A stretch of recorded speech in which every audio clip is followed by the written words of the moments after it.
Hello बच्चों।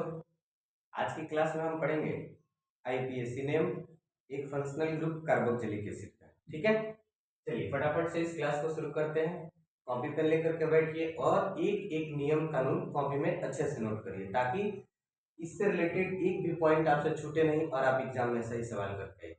ठीक है, क्योंकि इससे रिलेटेड ऑब्जेक्टिव में और सब्जेक्टिव में निश्चित है कि आपके बोर्ड में एग्जाम में क्वेश्चन आएंगे ही आएंगे। ठीक है, चलिए तो हम वीडियो को शुरू करते हैं। हमारा टॉपिक है कार्बोक्सिलिक एसिड।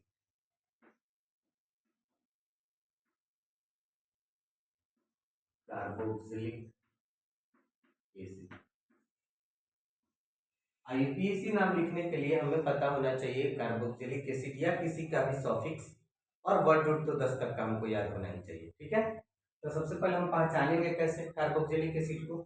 हम इसका लिखते हैं फंक्शनल ग्रुप, जो कि इसका चेहरा है, पहचान है, वो होता है बॉन्ड COOH। ये बॉन्ड से हमारा कार्बन का चेन यानी कि एल्काइल ग्रुप जुड़ा रहेगा। ठीक ना। अब इसका जो नियम है वो लिखते हैं। कैसे आपको सेट करना है, हम बेस नेम बना है। बेस नेम, बेस नेम बनाने से क्या होता है कि बातें समझ में आता है कि किस पैटर्न पे हमको सेट करना है।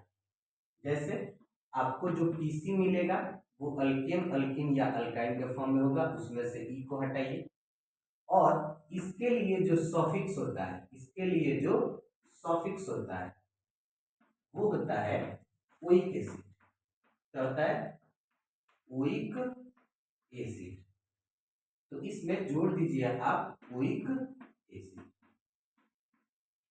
जोड़ दिए तो इसका नाम बन जाता है अल्केनोइक एसिड। अल्केनोइक एसिड, ये बेस नेम हो गया। इसी आधार पे हमारा सारा क्वेश्चन बनेगा। अब ये जो ओइक एसिड सॉफिक्स है इसका उपयोग हम तभी करेंगे जब फंक्शनल ग्रुप एक हो या फिर दो। दो से अधिक होगा तो उसके लिए दूसरा नियम लगेगा, उसको भी हम समझेंगे। जैसे एग्जांपल से समझते हैं। एक नंबर एग्जांपल ये है COOH और इससे H ही जुड़ा हो। और दूसरा एग्जांपल है CH3 और COOH। और तीसरा एग्जांपल है CH2 COOH और फिर CH2 COOH। ये तीन एग्जांपल जो है बहुत इंपॉर्टेंट है, इनको समझते हैं। देखिए इसमें एक ही कार्बन है, फंक्शनल ग्रुप का दूसरा कोई नहीं है, तो यही हमारा पीसी हो जाएगा। इसका नाम होगा एक कार्बन के लिए मेथ, सिंगल बॉन्ड के लिए AN और सॉफिक्स हो गया इसका ओइक एसिड, तो ये नाम बन गया मेथेनोइक एसिड। अब इस कंपाउंड का HCHO का आपको कॉमन नेम भी याद रखना है आईपीएसी के साथ, जो कि होता है फॉर्मल फॉर्मिक फॉर्मिक एसिड। ठीक है, इसको याद कर लेना है। अब यहाँ पे नेक्स्ट एग्जांपल, दो कार्बन का चयन है, तो दो कार्बन कोई ब्रांच नहीं है तो यही हमारा पीसी हो जाएगा। दो कार्बन के लिए सिंगल बॉन्ड के लिए AN और ये हो गया ओइक एसिड। और इसमें एक चीज और है, ये एक नंबर पर है तो आप इसमें एक लिख सकते हैं, यहाँ भी एक नंबर पर है एक लिख दीजिए, या यहाँ पे ओइक एसिड के पहले यहाँ भी हम एक ओइक लिख सकते हैं। ठीक है, चलिए नेक्स्ट एग्जांपल है 1 2 3 और 4।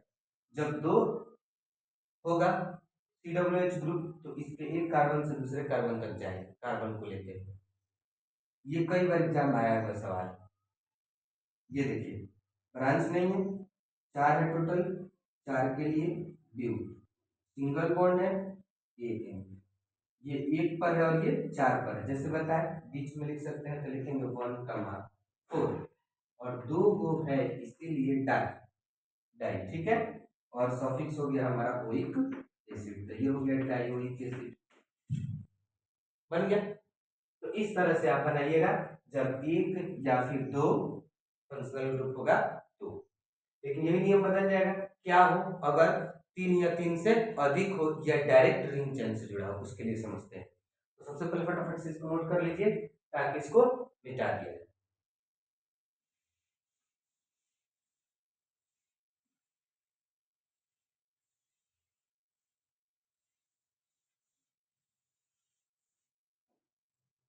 नियम क्या है, ध्यान दीजिए, नियम है, इसको लिख लीजिए नियम का, कि यदि कार्बन के चैन से 3 या 3 से अधिक COOH ग्रुप हो, या COOH के डायरेक्ट बेंजीन रिंग से नहीं, वो ये क्या बोलते हैं, रिंग चैन से जुड़ा हो, डायरेक्ट रिंग चैन से जुड़ा हो, तो जब डायरेक्ट रिंग चैन से जुड़ा हो या 3 से अधिक हो, तो उसके लिए हम कार्बोक्सिलिक एसिड सफिक्स का यूज करेंगे। क्या, कार्बोक्सिलिक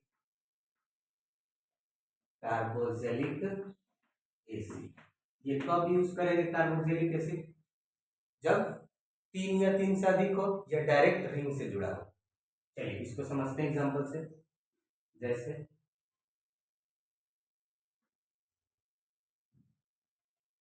ये हो गया एक, ये हो गया दूसरा, और ये हो गया तीसरा। इसमें देखिए, इसके लिए कार्बोक्सिलिक एसिड सफिक्स होगा, और एक चीज लिख लेना है कि इनको हम पीसी में शामिल नहीं करेंगे। क्यों नहीं शामिल करेंगे, क्योंकि अगर इधर से चलते चलते आते तो ये छूट जाता, इधर से आएंगे तो ये छूट जाएगा, इधर से जाएंगे तो ये छूट जाएगा, किसी हाल में छूट जाता है, जिसके कारण हम केवल और केवल कार्बन के चैन को ही पीसी मानते हैं और फंक्शनल ग्रुप को छोड़ देते हैं। ठीक है, तो ये देखिए 1 2 3, 3 कार्बन के लिए प्रो, सिंगल बॉन्ड के लिए ANE, पूरा यहाँ AN लिखते हैं। उसके बाद एक पर ही ये दोनों है, तो 1,1, दूसरा का है 3 पर, और जब 3 होता है तो उसके लिए हम यूज करते हैं ट्राई, और पूरा का पूरा लिख देंगे कार्बोक्सिलिक एसिड। ठीक है, बहुत आसान है। इसके बाद देखिए, अगर डायरेक्ट रिंग चेन से जुड़ा, ये हो गया रिंग चेन, ये बेंजीन हो गया, ये अपने रिंग चेन COOH। इसमें ब्रांच भी हो सकता है, एक ब्रांच लगा देते हैं, 1 2 3 4 5 और 6, ये हो गया हमारा पीसी, ये ब्रांच हो जाएगा, और इसको हम ऐसे ही रहने देंगे, इसको हम पीसी में शामिल नहीं करेंगे। अब सबसे पहले नियम कहता है कि ब्रांच के नाम लिखते हैं, तो ब्रांच कितना पर है, 3, और ये 3 है, ये है क्या, एक कार्बन का चैन यानी कि मिथ, और ब्रांच के लिए होता है वायु, तो इसका नाम बन गया मिथाइल। उसके बाद नेक्स्ट, ये साइक्लिक है, तो हम यहाँ पर साइक्लो प्रीफिक्स लगाते हैं, साइक्लो, 6 कार्बन है तो हेक्स, सिंगल बॉन्ड है तो ANE, और उसके बाद सफिक्स लिख देंगे कार्बोक्सिलिक एसिड। यहाँ पर 1 नंबर पर है तो यहाँ हम 1 भी लिख सकते हैं। ठीक है, एक कार्बोक्सिलिक एसिड। लेकिन इससे मिलता जुलता एक सवाल आता है जिसमें लड़के फंस जाते हैं, जैसे यहाँ पे सेपरेट कर दिया, सेपरेट कर दिया, एक कार्बन के चैन से कार्बोक्सिलिक एसिड को अलग कर दिया, तो यहाँ ये ओपन चैन में काउंट होगा, और ये हमारा रिंग चैन जो होगा ये यहाँ ब्रांच के रूप में होगा, और इसको हम पीसी मानेंगे, क्योंकि जिसमें फंक्शनल ग्रुप होता है उसको पीसी मानते हैं। अगर ओपन चैन में आएगा तो ओपन चैन को रिंग चैन में आएगा तो रिंग चैन। ठीक है, ये हो जाएगा 1 2, यहाँ पर बिल्कुल ध्यान देना है, ये क्या है, एक चैन से सेपरेट है, डायरेक्ट नहीं जुड़ा है। डायरेक्ट होगा तो कार्बोक्सिलिक एसिड, और डायरेक्ट नहीं जुड़ा हो तो यहाँ ओइक एसिड ही यूज करें। जैसे 2 नंबर पर ये पूरा है, 2 नंबर पर साइक्लिक फॉर्म में है, तो 2 साइक्लो, 6 कार्बन का ये चैन है तो हेक्स, और ब्रांच के लिए हम जोड़ते हैं वायु, तो ये बनेगा 2 साइक्लो हेक्साइल। ठीक है, इसके बाद ये हो गया पीसी, पीसी में क्या है, 2 कार्बन का, तो इथ सिंगल बॉन्ड है, AN सिंगल बॉन्ड है AN, और कार्बोक्सिलिक एसिड के लिए एक पर ओइक एसिड बन गया।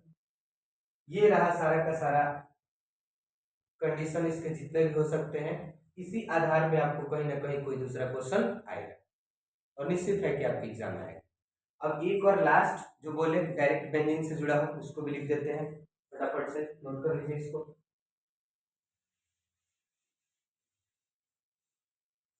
क्या कंडीशन है इसमें, डायरेक्ट बेंजीन से, ये बेंजीन हो गया C6H6, इसमें COOH जोड़ देंगे, तो जब बेंजीन से डायरेक्ट जुड़ा हो तो इसका नाम होता है बेंजोइक एसिड। क्या होता है?